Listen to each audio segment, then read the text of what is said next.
Ui ui sạc kế ó tìm đường tránh đi không tránh kịp hết. nhảy vào cái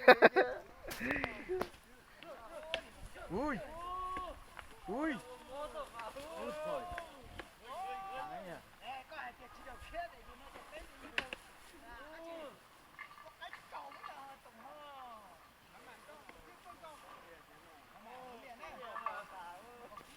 Tránh đường nhá. Tránh đường đây, cần gì chạy thôi. Được đấy. Nó cần gì chạy đấy.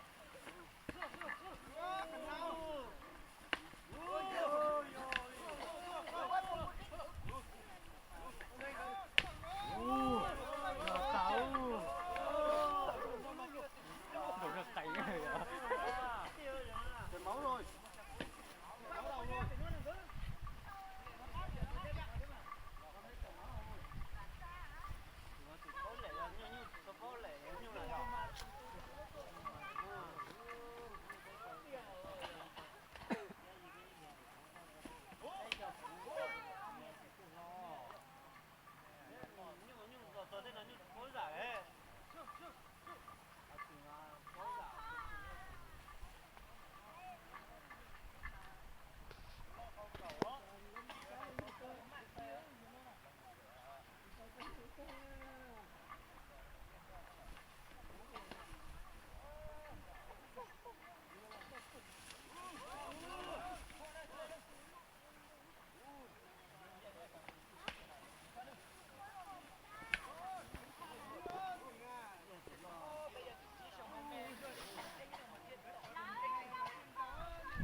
Máu đầu rồi.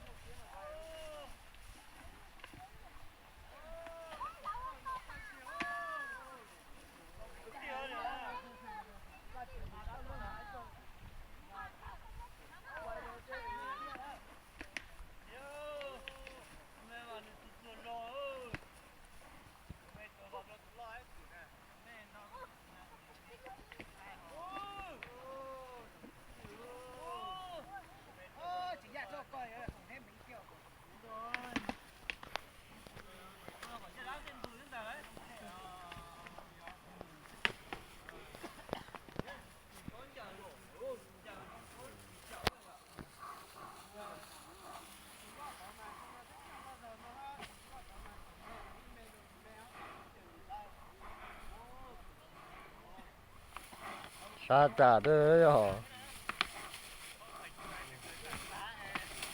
Nhưng còn mày tới bỏ to cái chú.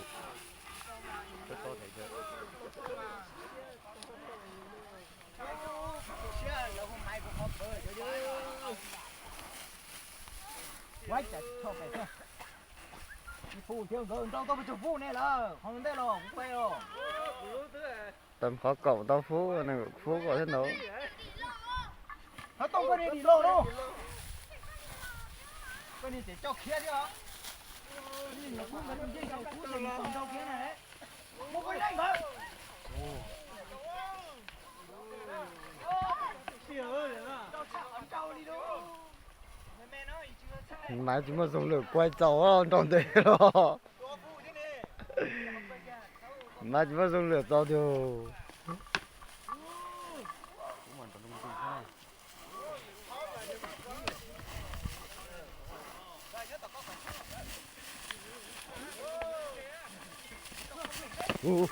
Thôi lo đàn ơi.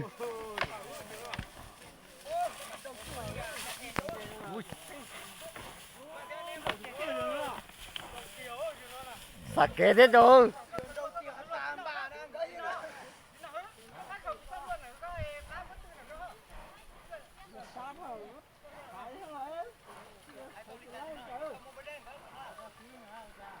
Thêm nhóc kìa cho gì nhau nó ra kể thái kìa thật thân đâu lại nữa nè.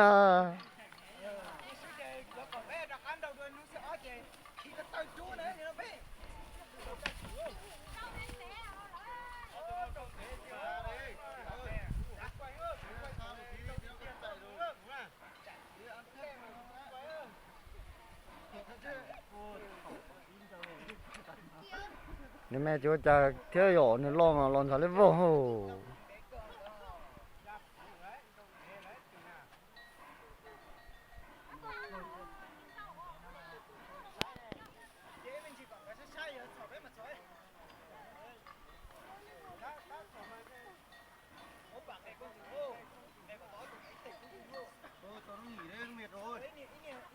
Bảo nó đấy.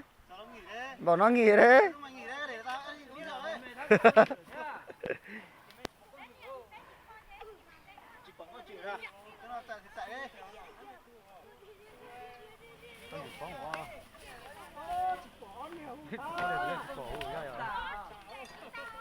khi chỉ khó rồi, khi chỉ khó mà bóng được.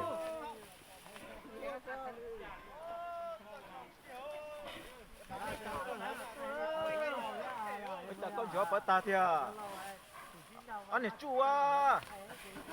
Kiểu xin có mà đó, sẽ khi chỉ khó ấy.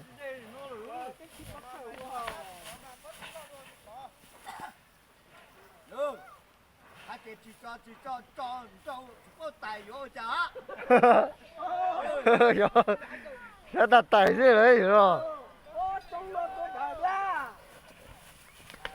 Con đó là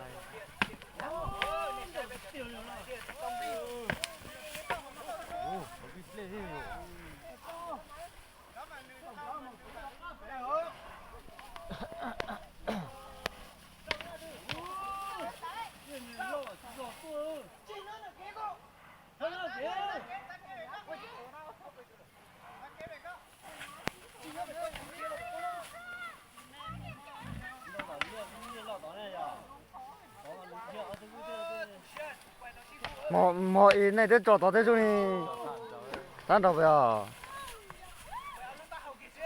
chó này nói nè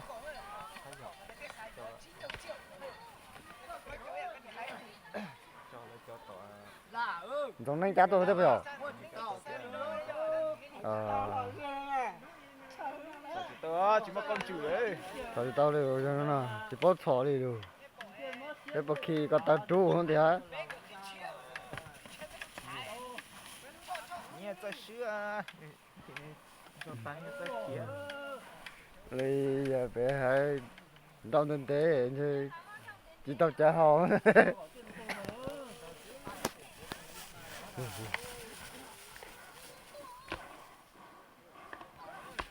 Cái đó từ tua đó rồi nè.